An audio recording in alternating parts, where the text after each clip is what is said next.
Баршаңызға қайырлы күн, каналыма қош келдіңіздер. Бүгін сіздермен бананды салмасы бар панкейк дайындаймыз. Жасалу өте оңай және ерекше дәмді болып шығады. Ол үшін видеоның соңына дейін көріп, тіркелуді ұмытпаңыздар. Ол үшін бізге сүт, ұн, сұйық май, жұмыртқа, қант, тұз және қопсытқыш қажет. Жұмыртқаны ыдысымызға жарып, артынан қантты салып, жақсылап араластырамыз.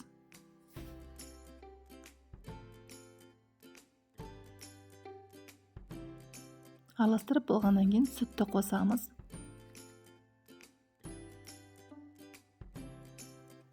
Артынан тұзды және қопсытқышты қосып, жақсылап араластырамыз. Жақсылап араластырып болғаннан кейін ұнымызды қосып, бір қалыпты масса болғанша араластырамыз. Ұнның түйіршіктері қалмау қажет. Содан кейін сұйық майымызды құйып, бір қалыпты масса болғанша араластырамыз. Дәл осындай қоймалжың масса шығу қажет.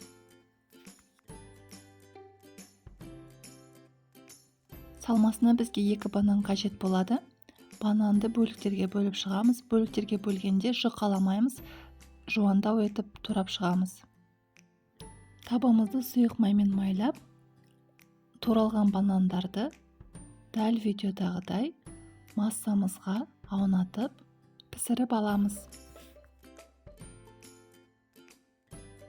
Табамызды орташадан төмен температурада қыздырамыз. Егер қатты температура қойсаңыздар, панкейктің асты тез пісіп, ортасы піспей қалады.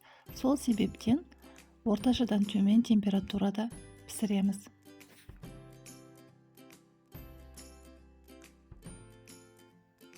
Байқасаңыздар, ортасы пісіп қалған.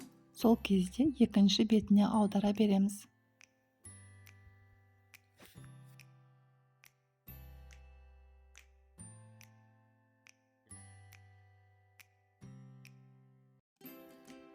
Осымен біздің бананды салмасы бар панкейктер дайын болды. Егер видео сіздерге ұнаса, комментарий қалдырып, лайк басуды ұмытпаңыздар. Сіздерге ас болсын.